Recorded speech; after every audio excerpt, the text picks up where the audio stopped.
Hello, everybody, and welcome to Industry Exchange. This is Raw's monthly live stream that we do. Thank you for tuning in. I really appreciate that. I'm your host, Meghan Jones, and that song you guys were actually listening to was called Feel Like by raw artist Grin Artistry. I kind of feel responsible for that, guys, because every time people would tune in, we'd have some jazzy tunes. And now we actually get to listen to raw artists that are out there. So nice. If you want to be on an Industry Exchange episode, submit your work to us, rawartist.org. We want to hear that. So you got my demo, right? Yes. Yeah. No. He slipped it in my back pocket. You guys don't want to hear my demo. Right at the end of the episode. But for the very first time today, it's raw Industry Exchange first. We're actually having two guests on the show. So big round of applause. You hear that applause-o-meter going Breaking ground. That's what we're doing here. Welcome, Scot Cru and Patrice Choghi. We are here to talk about the power of collaboration and why two heads are better than one, and how we kind of translate that into the world of artists. So how do we do that for artists in the everyday sense? Like, how is collaborating using two heads better than one? How's that good for them? I mean, just as far as a broad overview of the way we work and collaborate. Yeah. Generally, it's splitting duties. It's kind of, it's so challenging today to just kind of make any noise in the business, and everything's so spread out and on different platforms. And so kind of teaming up to kind of project your voice to make it louder and bigger is, in our opinion, always the best way to do things. I think across really any industry, there's so many benefits to a good collaboration, and there's good collaborations and there's bad collaborations, right? Yes. I'm sure we'll get into all that, but I think if you look down in music, there were two carpenters, right? There was the Captain and Tennille, there was Walter White and Jesse Pinkman. Yeah. So people, when you're spreading out the work, I think creatively, which was your question, I think it gives you more of an opportunity to exercise your creative muscle if you've got someone else doing the process and the heavy lifting. Spitballing. It's all about that. So if you follow the television industry, then you've probably at some point in time seen press about these two guys. They've been collaborating for years across multiple different creative platforms, businesses. They work on everything from production to creation, domestically, internationally. Yep. You guys have been everywhere, so that's amazing and definitely great at it. So give us a little story on how you guys met and kind of what was that like, and how you kind of got to what you did. I'll go. It was actually great. It was 12 years ago? About 12, 13 years ago. 13 years ago. I was running an international group at Mark Burnett Productions. They do Survivor and Apprentice and Are You Smarter Than a Fifth Grader? All these, The Voice, Shark Tank, all that stuff. And we were on the set of Are You Smarter Than a Fifth Grader? And we had some very big, important clients coming in to sit down with Mark and I from China. And Patrice was actually working on the show, and we wanted to meet them on the set. And he got assigned to set up our room where we were going to meet. And we were trying to impress these guys. And you've been backstage a lot, right? These rooms are not normally that nice. No. And we walked into that room and it was dressed. I mean, it looked like a hotel suite. It looked perfect. I was like, who the hell did that? And it was him. And so I met him in the office about a few weeks later. I said, have you ever thought about getting into the international side of the business? In distribution? And he said, what's distribution? I said, what is that? Sounds intriguing. Interesting. Yeah. And we've been going together almost the entire time we've met. There at Burnett, we started another business together, which we can talk about later. And ultimately, we're at another company together, and then we actually just came back to where we used to be at MGM with Mark Burnett recently, and we came back as a duo because we like collaborating with. We love collaborating with each other, and he works a lot harder than I do. Somebody pick up the slack. It's complimentary. Yes. You're lazy. I'm lazy. You're not. Yeah. No, I'm just kidding. Obviously. That works out. So, that's a nice little touch in the room internationally. Had you done something? Had you known? Did you just know that this was like an important time and that you needed to dress the room, or did you think that was going to make an impression? I think, Great question. success is all about the art of mastering your luck. And I think I became lucky in that instance in that, at the time, his assistant actually just didn't show up. And whoever you are, I'm sorry, I'm bringing that up, didn't show up. And so they were kind of scrambling. These people showed up and didn't know what they're doing. So I said, okay, these look like people that need help. I should probably, they look important. They're wearing suits. And, coming up through the production arm, it's usually a little bit more lax and you're running around to make your... To make whatever has to happen now happen. And so that I saw as kind of an important marker, and I ran to it and made sure it was addressed. And now you're sitting in this chair. The rest is with you.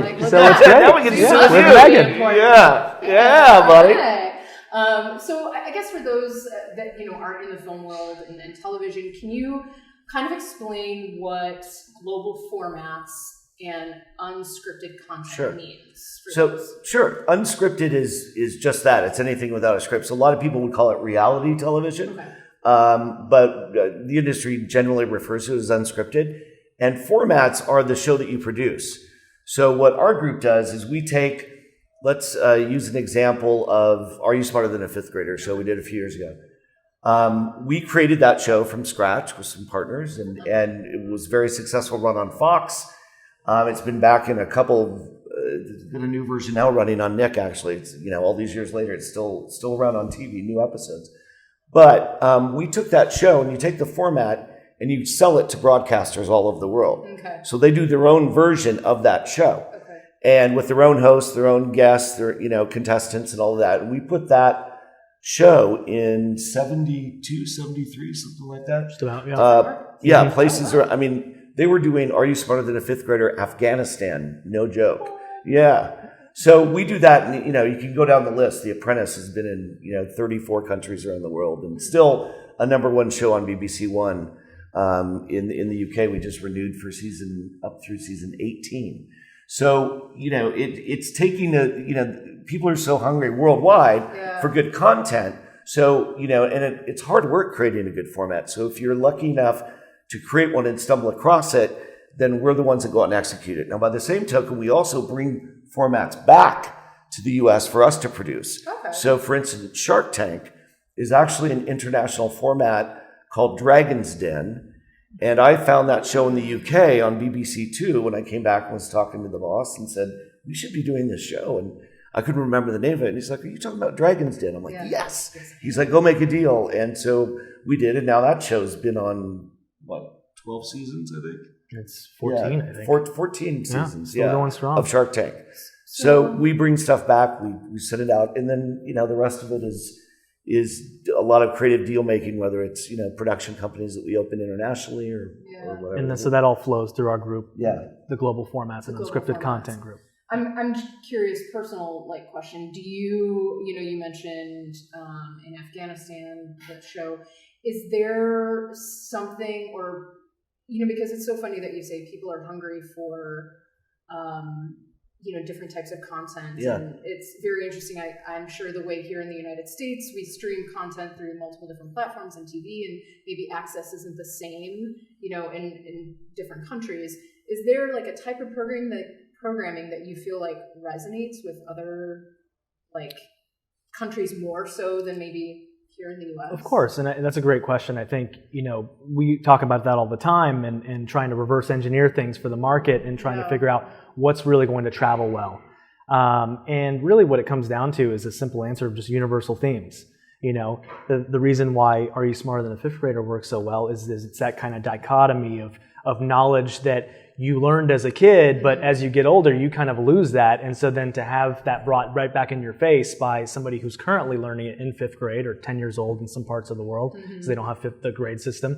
It's a universal theme because the comedy is universal, and the kind of coming together and collaborating to find out what the answer is to these, questions that you learn, these questions and knowledge bases that you learned so long ago, and then the talent competition shows and those types of things, a lot of them need to be kind of universal. And the way I like to think about it, I think we like to think about it, is if you take a concept and whether it's on a huge shiny stage or in a small room, if you don't lose the heart of what that show is and what it's telling an audience, then that is probably going to be a great format that resonates and travels well. Yeah, you're also reducing the risk because, as our boss likes to say, nobody gets fired by buying one of his shows because he doesn't, they're not all hits, but he's got more hits than he does duds, right? So, he makes it, so, you go in with that track record and say, look, it did this in the US, we've put it in 10 countries around the world. People go, oh, wow, this is something I got to jump on board with. Yeah.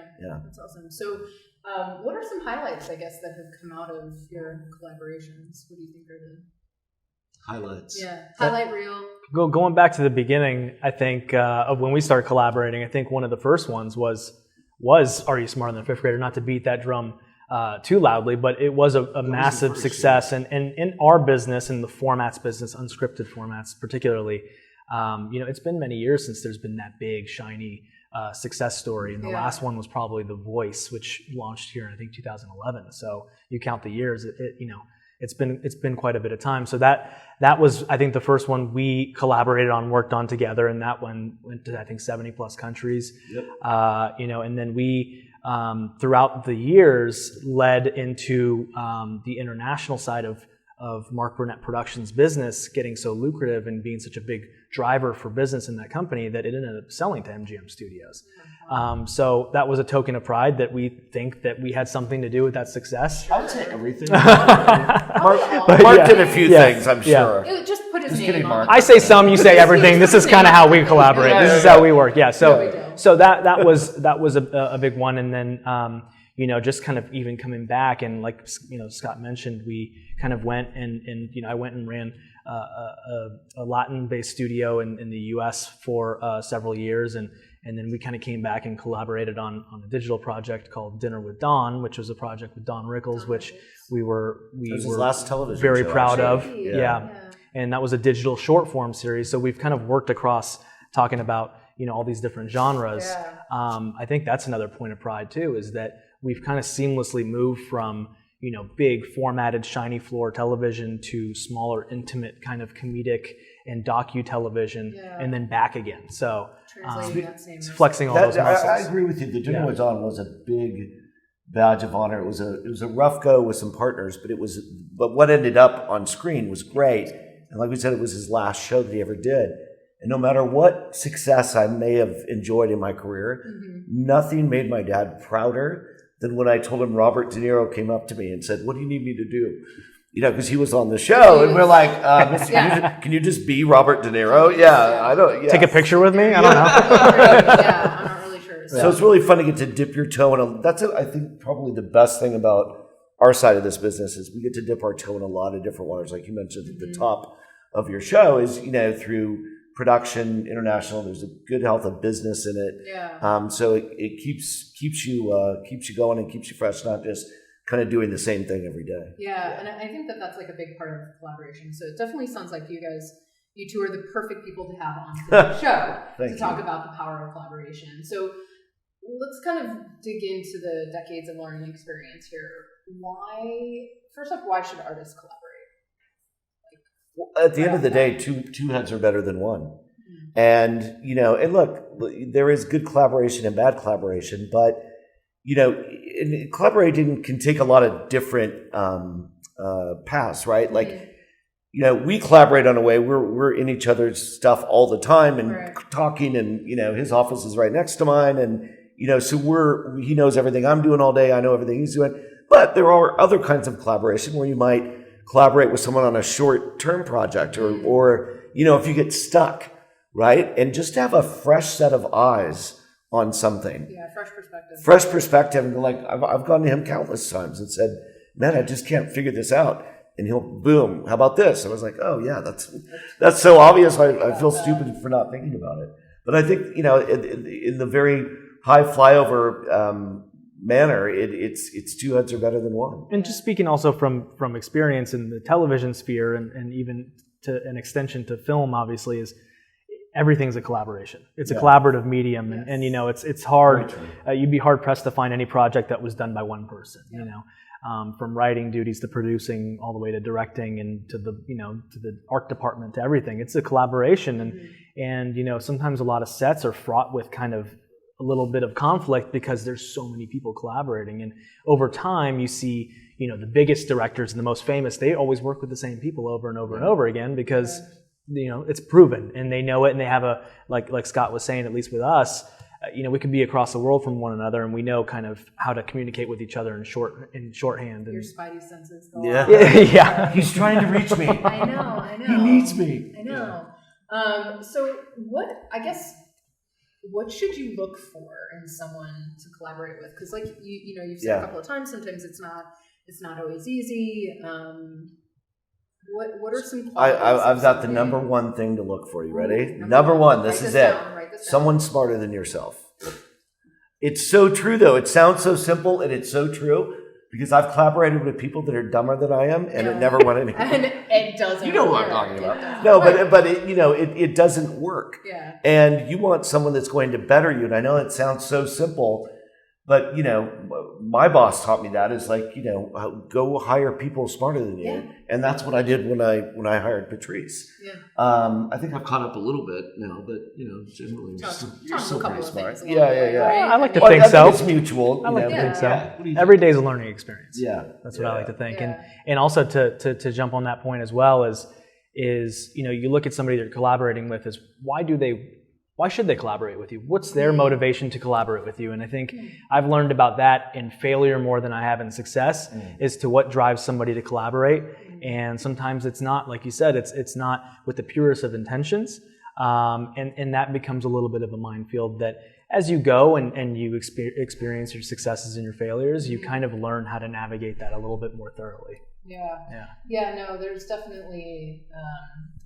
and again, you do learn that along the way. People who you're going to invest your time in, but I think that's smart. And sometimes it's not always easy. I think for the ego to get out of the way to realize that if what's my end game here? And you know what? And you're going to try collaborating with a lot of different people before he wasn't the first guy I've ever hired. Yeah. But wait, what? But he is definitely the most significant business partner, and obviously now, it's 13, 14, whatever long it is, 12 years later, we've become very good friends. Yeah. But it didn't start that way. It started as an employee-employer relationship. But, I would say that the best advice, I see there's a question there, the best advice to put yourself out there is do just that, is to put yourself out there constantly. Because you're gonna find a lot of people that you think are, hey, this is someone I can learn from. This is someone that can help me with what I'm trying to do. But don't be afraid to cut it off if they're not. Right. And I think some people stay in a collaboration too long. And if it's not working, no harm, no foul. You can still be friends if you want to be, but move on and fail quickly. Get through that. And fail often. Yeah. That was a question from the audience. Thank you for sending those in. We really appreciate you guys sending those questions in.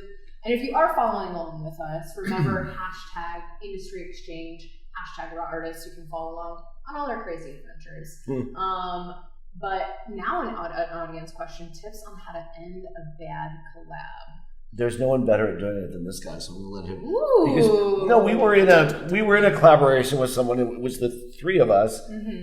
And well, I'll let you. It's never easy. Rip the Band-Aid It's off. never easy, honestly, to end a bad collaboration. It's you have to go with your gut first of all, and if something feels wrong, feels out of tune, and you can fight it, and like Scott was saying, you can fight it as long as you want, but then you just have to put down your ideas on paper of here's what I want to accomplish, here's how it's not happening, or here's how it's being adversely affected by this partnership.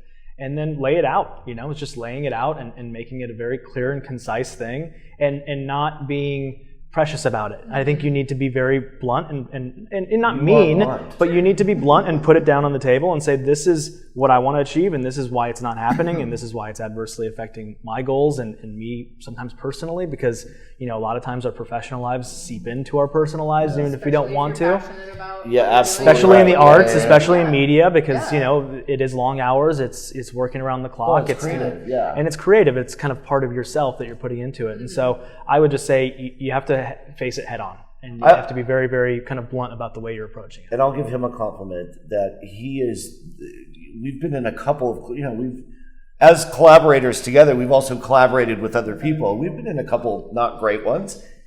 And where I tend to, you want to find somebody to collaborate with that is strong where you're maybe you have a, not as, right.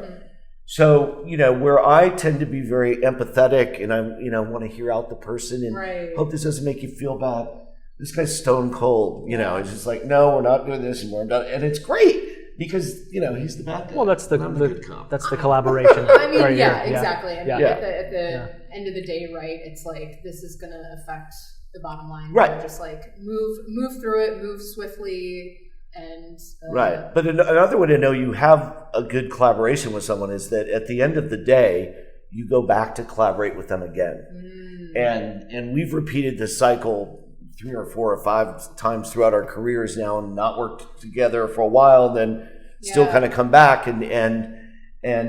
So, there are definite things that each of us bring to the table, I think, that the other one doesn't have. Yeah. That's another good thing to look for when you're looking for someone to collaborate with is, are they strong where I'm weak? Complementary relationship. Complementary, which means you need to know your own weaknesses. Yeah, no. And you have to be honest and true to yourself and say, God, I suck at this part of this, but I'm great at everything else, so I need to find somebody who's great at the thing that I'm not. Do you think that there is a certain, a right time or a specific, pivotal moment within somebody's career that they should maybe look into engaging in a partnership or a collaboration? Or is it just kind of again, we've been talking a lot about follow your gut, listen to your gut. It's got to be organic, I think. Yeah. I think it's got to be organic. I think you'll know. I don't think it's going to sneak up on you, or I don't think it's going to, come up from behind you and you're not going to have any idea. I think when the project necessitates it, or, whatever strategy you have in mind, if you think that 2 heads would be better than one, and I think also the person that you have in mind. I think, entertainment, media, the arts, it's a big networking kind of business, and it's who you know, it's who you get to know, and over the course of many years you meet so many people, and I think you end up, as a human, you gravitate towards certain people, and I think you'll get that, on a gutter level, you'll kind of get that and you'll feel it, and then when the time is right, I think you'll know when to reach out to those people and say, hey, I think, I've got an idea. I think, I've got something. Yeah, I think you should. And if it clicks, then, you can kind of take it from there and see where it goes. Yeah. Well, we've got people that we collaborate with on certain projects. So for instance, we know a guy who produces the best game shows. He could take any game show idea and produce it well, and it could sell to any network. He's that guy. Yeah. But I also wouldn't take him a business show. I wouldn't take him Shark Tank. Right. Or I wouldn't take him, back in the day, The Apprentice or something like that. But those shows, brilliant at. Yeah. So, look around and know other people's strengths, and people love to do things that they're good at. Yeah.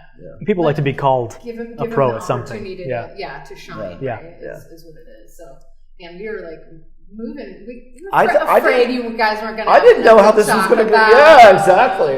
We got plenty of. I thought this would drag. That was a 5-minute warning. So, obviously we've talked a little bit about how working with others can definitely present some difficulties. What are red flags that, make you think twice maybe about working with someone? We've obviously said we know what the right things are to look for, but I have a couple of, I don't have many rules, but they're hard and fast. Ooh, okay. Anyone, if you ever lie to me, I'll hang out with you and go get a drink, but we're not doing business together about anything. Okay. So it can be about something mundane or some big issue. Mm-hmm. And then another thing is anyone that doesn't want to put down in writing what your agreement is with the other person. That should be a big red flag. Okay. Because that's going to come, why wouldn't you, this is our agreement, why wouldn't you just want to agree this in writing? And I think in our careers we've had people that fall into both of those categories at different times, and that was the biggest lesson I learned, was the put it in writing thing. And more importantly, people that are hesitant to do that generally have a reason why they don't want to. Yeah, that sounds shady, right? Funky. Yeah. There are plenty of those out there, though, and I think those are the most important rules, I think, and just from your experiences as well as my own. But also, just listen to people. Yeah. Listen to somebody talk. Listen to their motives. Listen to what excites them about the collaboration you might be bringing them, or they might be bringing you, and kind of hear out what they have to say about it. And I think you have to give yourself credit. You will be able to, I think, detect that. Maybe not the first time, right. but again, in failure, you will learn what those are. You'll learn what those red flags right. are, and the ones you're mentioning are probably out of experience. And as are mine. I think you listen to people and you follow those rules, and I think you can steer as well as you can, but I think out of the failure of learning, that's who I don't want to collaborate with. Or these are the people I don't want to collaborate with. Yeah, one more thing that just popped in my head. If they bring up money very early in the process, that should be a big sign that, especially in a creative space, like we're not even... We're in the creative. We're not even... Yeah, everyone's broke. Yeah. Like, no, but if there are people that will bring that up in a first meeting about something, and they'll leave and we'll go, thank you very much, and then we'll roll our eyes and move on to the next thing, because there's just too many variables, particularly in our business. Is it a Netflix show, is it a network show, is it a cable show, to even think about like where that would settle. Would fit in. I know whenever I used to hire people and they would bring up or ask, right, well, how much is this paid, or how much in the first interview? I'm like, or how much vacation do I get? Like those are, you know what questions. How much vacation? You know what questions not to ask. Hopefully, after a while. So with collaboration comes, splitting credits and honoring the work of others as well as your own. Right? Yep. So how do credits and I guess possibly profits work when there's like two or more involved? Yeah. Maybe not necessarily in TV and film, obviously, but like in general. No, there are, and we do a lot of collaborations with outside producers that bring us stuff. So. Okay. Again, this goes back to get it in writing, right? And then, basically there's different silos, and what the waterfalls are of where potentially revenue could come from. And, and then you look at how much work they're doing, how much experience they have. Our boss has a bit of a premium because he is so successful, so very few would, come in and get a 50-50 deal off the top. But, you could have, the argument is you could have, 10, 20, 30%, whatever it is, of a show that this guy's doing who's been super successful. So would that be worth more? So probably. That's kind of yeah.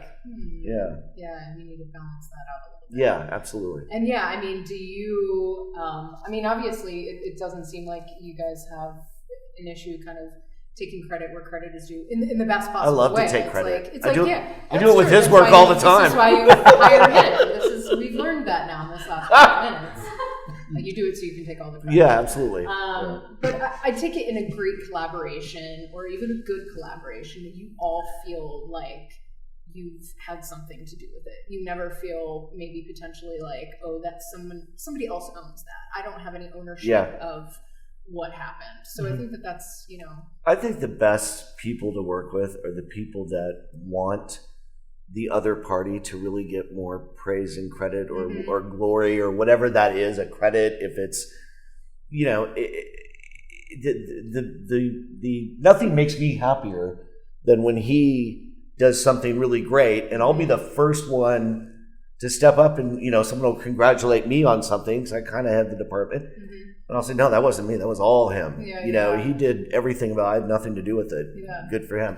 So give credit where credit's due. Absolutely. And if you're hung up on that, that's another sign of a bad collaborator.